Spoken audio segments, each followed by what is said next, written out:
اب ذکر ہو رہا ہے کمال نفس اور مکارم اخلاق۔ نبی صلی اللہ علیہ وسلم فصاحت و بلاغت میں ممتاز تھے۔ آپ صلی اللہ علیہ وسلم طبیعت کی روانی، لفظ کے نکھار، فکروں کی جزالت، معانی کی صحت اور تکلف سے دوری کے ساتھ ساتھ جوامع الکلم یعنی جامع باتوں سے نوازے گئے تھے۔ آپ صلی اللہ علیہ وسلم کو نادر حکومتوں اور عرب کی تمام زبانوں کا علم عطا ہوا تھا، چنانچہ آپ صلی اللہ علیہ وسلم ہر قبیلے سے اسی کی زبان اور محاوروں میں گفتگو فرماتے تھے۔ آپ صلی اللہ علیہ وسلم میں بدوؤں کا زور بیاں اور قوت تخاطب اور شہریوں کی شستگی، الفاظ اور شفتگی و شائستگی جمع تھی، اور وہی پر مبنی تائید ربانی الگ سے۔ بردباری، قوت برداشت، قدرت پا کر درگزر اور مشکلات پر صبر ایسے اوصاف تھے جن کے ذریعے اللہ تعالیٰ نے آپ کی تربیت کی تھی۔ ہر حلیم و بردبار کی کوئی نہ کوئی لغزش اور کوئی نہ کوئی زبان کی بے احتیاطی جانی جاتی ہے، مگر نبی صلی اللہ علیہ وسلم کی بلندی کردار کا عالم یہ تھا کہ آپ صلی اللہ علیہ وسلم کے خلاف دشمنوں کی اظہار ثانی اور بدمعاشوں کی خودسری و زیادتی سے جس قدر بڑھتی گئی، آپ صلی اللہ علیہ وسلم کے صبر و حلم میں اسی قدر اضافہ ہوتا گیا۔ حضرت عائشہ رضی اللہ عنہا فرماتی ہیں کہ رسول اللہ صلی اللہ علیہ وسلم کو جب بھی دو کاموں کے درمیان اختیار دیا جاتا تو آپ صلی اللہ علیہ وسلم وہی کام اختیار فرماتے جو آسان ہوتا، جب تک کہ وہ گناہ کا کام نہ ہوتا۔ اگر گناہ کا کام ہوتا تو آپ صلی اللہ علیہ وسلم سب سے بڑھ کر اس سے دور رہتے۔ آپ صلی اللہ علیہ وسلم نے کبھی اپنے نفس کے لیے انتقام نہ لیا، البتہ اگر اللہ کی حرمت چاک کی جاتی تو آپ صلی اللہ علیہ وسلم اللہ کے لیے انتقام لیتے۔ آپ صلی اللہ علیہ وسلم سب سے بڑھ کر غیظ و غضب سے دور تھے اور سب سے جلد راضی ہو جاتے تھے۔ جود و کرم کا وصف ایسا تھا کہ اس کا اندازہ ہی نہیں کیا جا سکتا۔ آپ صلی اللہ علیہ وسلم اس شخص کی طرح بخشش و نوازش فرماتے تھے جسے فکر کا اندیشہ ہی نہ ہو۔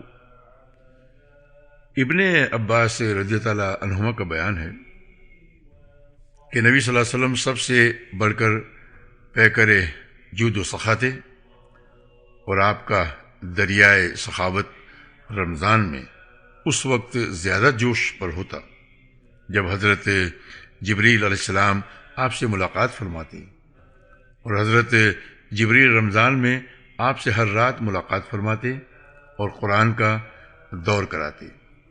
پس رسول اللہ صلی اللہ علیہ وسلم خیر کی سخاوت میں خزائن رحمت سے مالا مال کر کے بھیجی ہوئی ہوا سے بھی زیادہ پیش ہوتی تھی۔ حضرت جابر کا ارشاد ہے کہ ایسا کبھی نہ ہوا کہ آپ صلی اللہ علیہ وسلم سے کوئی چیز مانگی گئی ہو اور آپ نے انکار کر دیا ہو۔ شجاعت، بہادری اور دلیری میں بھی آپ کا مقام سب سے بلند اور معروف تھا۔ آپ صلی اللہ علیہ وسلم سب سے زیادہ دلیر تھے، نہایت کٹھن اور مشکل مواقع پر جبکہ اچھے جان بازوں اور بہادروں کے پاؤں اکھڑ گئے، آپ صلی اللہ علیہ وسلم اپنی جگہ برقرار رہے اور پیچھے ہٹنے کی بجائے آگے ہی بڑھتے گئے۔ پائے شباب میں ذرا لغزش نہ آئی، بڑے بہادر بھی کبھی نہ کبھی بھاگے اور پسپا ہوئے ہیں، مگر آپ صلی اللہ علیہ وسلم میں یہ بات کبھی نہ پائی گئی۔ حضرت علی رضی اللہ عنہ کا بیان ہے کہ جب زور کا رن پڑتا اور جنگ کے شعلے خوب بھڑک اٹھتے تو ہم رسول اللہ صلی اللہ علیہ وسلم کی آڑ لیا کرتے تھے۔ آپ صلی اللہ علیہ وسلم سے بڑھ کر کوئی شخص دشمن کے قریب نہ ہوتا۔ حضرت انس کا بیان ہے کہ ایک رات اہل مدینہ کو خطرہ محسوس ہوا، لوگ شور کی طرف دوڑے تو راستے میں رسول اللہ صلی اللہ علیہ وسلم واپس آتے ہوئے ملے۔ آپ صلی اللہ علیہ وسلم لوگوں سے پہلے ہی آواز کی جانب پہنچ کر خطرے کے مقام کا جائزہ لے چکے تھے۔ اس وقت آپ ابو طلحہ رضی اللہ عنہ کے بغیر زین کے گھوڑے پر سوار تھے، گردن میں تلوار حمائل کی رکھی تھی اور فرما رہے تھے، ڈرو نہیں، کوئی خطرہ نہیں۔ آپ صلی اللہ علیہ وسلم سب سے زیادہ حیادار اور پست نگاہ تھے۔ ابو سعید خدری رضی اللہ عنہ فرماتے ہیں کہ آپ صلی اللہ علیہ وسلم پردہ نشین کنواری عورت سے بھی زیادہ حیادار تھے۔ جب آپ صلی اللہ علیہ وسلم کو کوئی بات ناگوار گزرتی تو چہرے سے پتہ لگ جاتا۔ اپنی نظریں کسی کے چہرے پر گارتے نہ تھے، نگاہ پست رکھتے تھے اور آسمان کی بنسبت زمین کی طرف نظر زیادہ دیر تک رہتی تھی، عموماً نیچی نگاہ سے تاکتے۔ حیا اور کرم نفس کا عالم یہ تھا کہ کسی سے ناگوار بات رو در رو نہ کہتے، اور کسی کی کوئی ناگوار بات آپ صلی اللہ علیہ وسلم تک پہنچتی تو نام لے کر اس کا ذکر نہ کرتے، بلکہ یوں فرماتے کہ کیا بات ہے کہ کچھ لوگ ایسا کر رہے ہیں۔ کسی شاعر نے آپ کے بارے میں کہا، آپ حیا کے سبب اپنی نگاہ پست رکھتے ہیں اور آپ کی ہیبت کے سبب نگاہیں پست رکھی جاتی ہیں، چنانچہ آپ سے اس کی وقت گفتگو کی جاتی ہے جب آپ تبسم فرما رہے ہوں۔ آپ صلی اللہ علیہ وسلم سب سے زیادہ عادل، پاک دامن، صادق الحجہ اور عظیم الامانت تھے۔ اس کا اعتراف آپ کے دوست دشمن سب کو ہے۔ نبوت سے پہلے آپ صلی اللہ علیہ وسلم کو امین کہا جاتا تھا، اور دور جاہلیت میں آپ کے پاس فیصلے کے لیے مقدمات لائے جاتے تھے۔ جامع ترمذی میں حضرت علی رضی اللہ عنہ سے مروی ہے کہ ایک بار ابو جہل نے آپ صلی اللہ علیہ وسلم سے کہا، ہم آپ کو جھوٹا نہیں کہتے، البتہ آپ جو کچھ لے کر آئے ہیں اسے جھٹلاتے ہیں۔ اس پر اللہ تعالیٰ نے یہ آیت نازل فرمائی، فَإِنَّهُمْ لَا يُكَذِّبُونَكَ وَلَكِنَّ الظَّالِمِينَ بِآيَاتِ اللَّهِ يَجْحَدُونَ۔ یہ لوگ آپ کو نہیں جھٹلاتے بلکہ یہ ظالم اللہ کی آیتوں کا انکار کرتے ہیں۔ ہرقل نے ابو سفیان سے دریافت کیا کہ کیا اس نبی صلی اللہ علیہ وسلم نے جو بات کہی ہے اس کے کہنے سے پہلے تم لوگ ان پر جھوٹ کا الزام لگاتے تھے؟ تو ابو سفیان نے جواب دیا تھا کہ نہیں، آپ صلی اللہ علیہ وسلم سب سے زیادہ متواضع و تکبر سے دور تھے۔ جس طرح بادشاہوں کے لیے ان کے خدام و حاشیہ بردار کھڑے رہتے ہیں، اس طرح اپنے لیے آپ صحابہ اکرام کو کھڑے ہونے سے منع فرماتے تھے، مسکینوں کی عیادت کرتے تھے، فقراء کے ساتھ اٹھتے بیٹھتے تھے، غلام کی دعوت منظور فرماتے تھے، صحابہ اکرام میں کسی امتیاز کے بغیر ایک عام آدمی کی طرح بیٹھتے تھے۔ حضرت عائشہ رضی اللہ عنہ فرماتی ہیں کہ آپ صلی اللہ علیہ وسلم اپنے جوتے خود ٹانکتے تھے، اپنے کپڑے خود سیتے تھے اور اپنے ہاتھ سے اس طرح کام کرتے تھے جیسے تم میں سے کوئی آدمی اپنے گھر میں کام کاج کر رہا ہو۔ آپ صلی اللہ علیہ وسلم بھی انسانوں میں سے ایک انسان تھے، اپنے کپڑے خود ہی دیکھتے کہ کہیں اس میں جو نہ ہو، اپنی بکری خود دھوتے تھے اور اپنا کام خود کرتے تھے۔ آپ صلی اللہ علیہ وسلم سب سے بڑھ کر عہد کی پابندی اور صلہ رحمی فرماتے تھے، لوگوں کے ساتھ سب سے زیادہ شفقت و رحم و مروت سے پیش آتے تھے، رہائش اور ادب میں سب سے اچھے تھے۔ آپ صلی اللہ علیہ وسلم کا اخلاق سب سے زیادہ کشادہ تھا، بدخلقی سے سب سے زیادہ دور و نفور تھے، نہ عادتاً فحش گو تھے، نہ باتکلف فحش کہتے تھے، نہ لعنت کرتے تھے، نہ بازار میں چیختے چلاتے تھے، نہ برائی کا بدلہ برائی سے دیتے تھے۔ بلکہ معافی اور درگزر سے کام لیتے تھے، کسی کو اپنے پیچھے چلتا ہوا نہ چھوڑتے تھے، اور نہ کھانے پینے میں اپنے غلاموں اور لونڈیوں پر ترفع اختیار فرماتے تھے۔ اپنے خادم کا کام خود ہی کر دیتے تھے، کبھی اپنے خادم کو اف نہیں کہا، نہ اس پر کسی کام کے کرنے یا نہ کرنے پر عتاب فرمایا۔ مسکینوں سے محبت کرتے، ان کے ساتھ اٹھتے بیٹھتے اور ان کے جنازوں میں حاضر ہوتے تھے۔ کسی فقیر کو اس کے فقر کی وجہ سے حقیر نہیں سمجھتے تھے۔ ایک بار آپ صلی اللہ علیہ وسلم سفر میں تھے، ایک بکری کاٹنے پکانے کا مشورہ ہوا۔ ایک نے کہا ذبح کرنا میرے ذمے، دوسرے نے کہا کھال اتارنا میرے ذمے، تیسرے نے کہا پکانا میرے ذمے۔ نبی صلی اللہ علیہ وسلم نے فرمایا ایندھن کی لکڑیاں جمع کرنا میرے ذمے۔ سبحان اللہ۔ صحابہ نے عرض کیا ہم آپ کا کام کر دیں گے۔ آپ صلی اللہ علیہ وسلم نے فرما دیا میں جانتا ہوں تم لوگ میرا کام کر دو گے، لیکن میں پسند نہیں کرتا کہ تم پر امتیاز حاصل کروں، کیونکہ اللہ اپنے بندے کی یہ حرکت ناپسند کرتا ہے کہ اپنے آپ کو اپنے رفقاء میں ممتاز سمجھے۔ اس کے بعد آپ صلی اللہ علیہ وسلم نے اٹھ کر لکڑیاں جمع فرمائیں۔ آئیے ذرا ہند بن ابی حالہ کی زبانی رسول اللہ صلی اللہ علیہ وسلم کے اوصاف سنیں۔ ہند اپنی ایک طویل روایت میں کہتے ہیں رسول اللہ صلی اللہ علیہ وسلم پہم غموں سے دوچار تھے، ہمیشہ غور و فکر فرماتے رہتے تھے، آپ کے لیے راحت نہ تھی، بلا ضرورت نہ بولتے تھے، دیر تک خاموش رہتے تھے، از اول تا آخر بات پورے منہ سے کرتے تھے، یعنی صرف منہ کے کنارے سے نہ بولتے تھے، جامع اور دو ٹوک کلمات کہتے تھے جن میں نہ فضول گوئی ہوتی تھی نہ کوتاہی، نرم خو تھے، جفاجو اور حقیر نہ تھے، نعمت معمولی بھی ہوتی تو اس کی تعظیم کرتے تھے، کسی چیز کی مذمت نہیں فرماتے تھے، کھانے کی نہ برائی کرتے تھے، نہ تعریف حق کو کوئی نقصان پہنچاتا، تو جب تک انتقام نہ لے لیتے آپ کے غضب کا یا آپ کے غضب کو روکا نہ جا سکتا تھا۔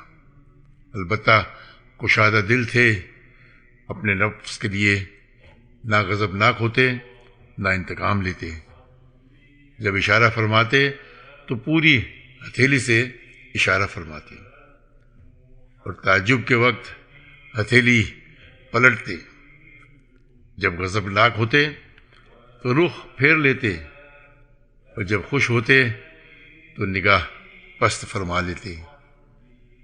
آپ صلی اللہ علیہ وسلم کی بیشتر ہنسی تبسم کی صورت میں تھی، مسکراتے تو دانت اولوں کی طرح چمکتے، لا یعنی بات سے زبان روکے رکھتے، ساتھیوں کو جوڑتے تھے توڑتے نہ تھے، ہر قوم کے معزز آدمی کی تکریم فرماتے تھے، اور اسی کو ان کا والی بناتے تھے، لوگوں کے شر سے محتاط رہتے اور ان سے بچاؤ اختیار فرماتے تھے، لیکن اس کے لیے کسی سے اپنی خندہ جبینی ختم نہ فرماتے، اپنے اصحاب کی خبر گیری کرتے اور لوگوں کے حالات دریافت فرماتے، اچھی چیز کی تحسین و تصویب فرماتے اور بری چیز کو تقبیح و توہین، معتدل تھے، افراط و تفریط سے دور تھے، غافل نہ ہوتے تھے کہ مباوا لوگ بھی غافل یا ملول خاطر ہو جائیں، ہر حالت کے لیے مستعد رہتے تھے، حق سے کوتاہی نہ فرماتے تھے، نہ حق سے تجاوز فرما کر نہ حق کی طرف جاتے تھے۔ جو لوگ آپ صلی اللہ علیہ وسلم کے قریب رہتے تھے وہ سب سے اچھے لوگ تھے، اور ان میں بھی آپ صلی اللہ علیہ وسلم کے نزدیک افضل وہ تھا جو سب سے بڑھ کر خیر خواہ ہو، اور سب سے زیادہ قدر آپ کے نزدیک اس کی تھی جو سب سے اچھا غم گسار و مددگار ہو۔ آپ اٹھتے بیٹھتے اللہ کا ذکر ضرور فرماتے، جگہ متعین نہ فرماتے، یعنی اپنے لیے کوئی امتیازی یا کوئی خاص جگہ مقرر نہ فرماتے۔ جب قوم کے پاس پہنچتے تو مجلس میں جہاں جگہ مل جاتی بیٹھ جاتے، اور اسی کا حکم بھی فرماتے۔ سب اہل مجلس پر برابر توجہ فرماتے، حتیٰ کہ کوئی جلیس یہ نہ محسوس کرتا کہ کوئی شخص آپ صلی اللہ علیہ وسلم کے نزدیک اس سے زیادہ باعزت ہے۔ کوئی کسی ضرورت سے آپ کے پاس بیٹھتا یا کھڑا ہوتا تو آپ اتنے صبر کے ساتھ اس کے لیے رکے رہتے کہ وہ خود ہی واپس ہوتا۔ کوئی کسی ضرورت کا سوال کر دیتا تو آپ صلی اللہ علیہ وسلم اسے عطا کیے بغیر یا اچھی بات کہے بغیر واپس نہ فرماتے۔ آپ صلی اللہ علیہ وسلم نے اپنی خندہ جبینی اور اخلاق سے سب کو نوازا، یہاں تک کہ آپ صلی اللہ علیہ وسلم سب کے لیے باپ کا درجہ رکھتے تھے، اور سب آپ کے نزدیک یکساں حق رکھتے تھے۔ کسی کو فضیلت نہ تھی تو تقوی کی بنیاد پر آپ کی مجلس علم و حیا اور صبر و امانت کی مجلس تھی۔ آپ میں آوازیں بلند نہ کی جاتی تھیں اور نہ حرمتوں پر عیب لگتے تھے، یعنی کسی کی بے آبروئی کا اندیشہ نہ تھا۔ لوگ تقوی کی بدولت باہم محبت و ہمدردی رکھتے تھے، بڑے کا احترام کرتے تھے، چھوٹے پر رحم کرتے تھے، حاجت مند کو نوازتے تھے اور اجنبی کو انس عطا کرتے تھے۔ آپ صلی اللہ علیہ وسلم کے چہرے پر ہمیشہ بشاشت رہتی، سہل خو اور نرم پہلو تھے، جفاجو اور سخت خود نہ تھے، نہ چیختے چلاتے تھے، نہ فحش کہتے تھے، نہ زیادہ عطا فرماتے تھے، نہ بہت تعریف کرتے تھے۔ جس چیز کی خواہش نہ ہوتی اس سے تغافل برتتے تھے۔ آپ صلی اللہ علیہ وسلم سے مایوسی نہیں ہوتی تھی۔ آپ نے 3 باتوں سے اپنے نفس کو محفوظ رکھا۔ نمبر 1 ریا سے، نمبر 2 کسی چیز کی کثرت سے، نمبر 3 لایانی بات سے، اور 3 باتوں سے لوگوں کو محفوظ رکھا، یعنی آپ صلی اللہ علیہ وسلم کسی کی مذمت نہیں کرتے تھے، کسی کو آر نہیں دلاتے تھے اور کسی کے عیب جوئی نہیں کرتے تھے۔ ہمارا کیا حال ہے؟ ہمیں اپنے گریبانوں میں جھانک کر دیکھنا چاہیے۔ آپ صلی اللہ علیہ وسلم وہی بات لوگوں کے زبان پر لاتے تھے جس میں ثواب کی امید ہوتی۔ جب آپ صلی اللہ علیہ وسلم تکلم فرماتے تو آپ کے ہم نشین یوں سر جھکائے ہوتے گویا سروں پر پرندے بیٹھے ہیں، اور جب آپ خاموش ہوتے تو لوگ گفتگو کرتے، لوگ آپ کے پاس گپ بازی نہ کرتے۔ آپ کے پاس جو کوئی بولتا سب اس کے لیے خاموش رہتے، یہاں تک کہ وہ اپنی بات پوری کر لیتا۔ ان کی بات وہی ہوتی جو ان کا پہلا شخص کرتا۔ جس بات سے سب لوگ ہنستے اس سے آپ بھی ہنستے، اور جس بات پر سب لوگ تعجب کرتے اس پر آپ صلی اللہ علیہ وسلم بھی تعجب کرتے۔ اجنبی آدمی درست کلامی سے کام لیتا تو اس پر آپ صبر کرتے اور فرماتے، جب تم لوگ حاجت مند کو دیکھو کہ وہ اپنی حاجت کی طلب میں ہے تو اسے سامان ضرورت سے نواز دو۔ آپ صلی اللہ علیہ وسلم احسان کا بدلہ دینے والے کے سوا کسی سے ثنا کے طالب نہ ہوتے۔ خارجہ بن زید رضی اللہ عنہ کا بیان ہے کہ نبی صلی اللہ علیہ وسلم اپنی مجلس میں سب سے زیادہ باوقار ہوتے، اپنے پاؤں وغیرہ نہ پھیلاتے، بہت زیادہ خاموش رہتے، بلا ضرورت نہ بولتے۔ جو شخص نامناسب بات بولتا اس سے رخ پھیر لیتے۔ آپ صلی اللہ علیہ وسلم کی ہنسی مسکراہٹ تھی اور کلام دو ٹوک، نہ فضول نہ کوتا۔ آپ صلی اللہ علیہ وسلم کے صحابہ کی ہنسی بھی آپ کی توقیر و اقتداء میں مسکراہٹ کی حد تک ہوتی۔ حاصل یہ کہ نبی صلی اللہ علیہ وسلم بے نظیر صفات کمال سے آراستہ تھے۔ آپ صلی اللہ علیہ وسلم کے رب نے آپ کو بے نظیر ادب سے نوازا تھا، حتیٰ کہ اس نے خود آپ صلی اللہ علیہ وسلم کی تعریف میں فرمایا، وَإِنَّكَ لَعَلَىٰ خُلُقٍ عَظِيمٍ، یقیناً آپ عظیم اخلاق پر ہیں۔ اور یہ ایسی خوبیاں تھیں جن کی وجہ سے لوگ آپ کی طرف کھنچ آئے، دلوں میں آپ صلی اللہ علیہ وسلم کی محبت بیٹھ گئی، اور آپ صلی اللہ علیہ وسلم کو قیادت کا وہ مقام حاصل ہوا کہ لوگ آپ صلی اللہ علیہ وسلم پر وارفتہ ہو گئے۔ انہی خوبیوں کے سبب آپ کی قوم کی اکڑ اور سختی نرمی میں تبدیل ہوئی، یہاں تک کہ یہ اللہ کے دین میں فوج در فوج داخل ہو گئے۔ یاد رہے کہ ہم نے پچھلے پروگراموں میں آپ کی جن خوبیوں کا ذکر کیا ہے وہ آپ صلی اللہ علیہ وسلم کے کمال اور عظیم صفات کے مظاہر کی چند چھوٹی چھوٹی لکیریں ہیں یا چھوٹی چھوٹی باتیں ہیں، ورنہ آپ کے مجد و شرف اور شمائل و خصائل کی بلندی اور کمال کا یہ عالم تھا کہ ان کی حقیقت اور طے تک نہ رسائی ممکن ہے، نہ اس کی گہرائی ناپی جا سکتی ہے۔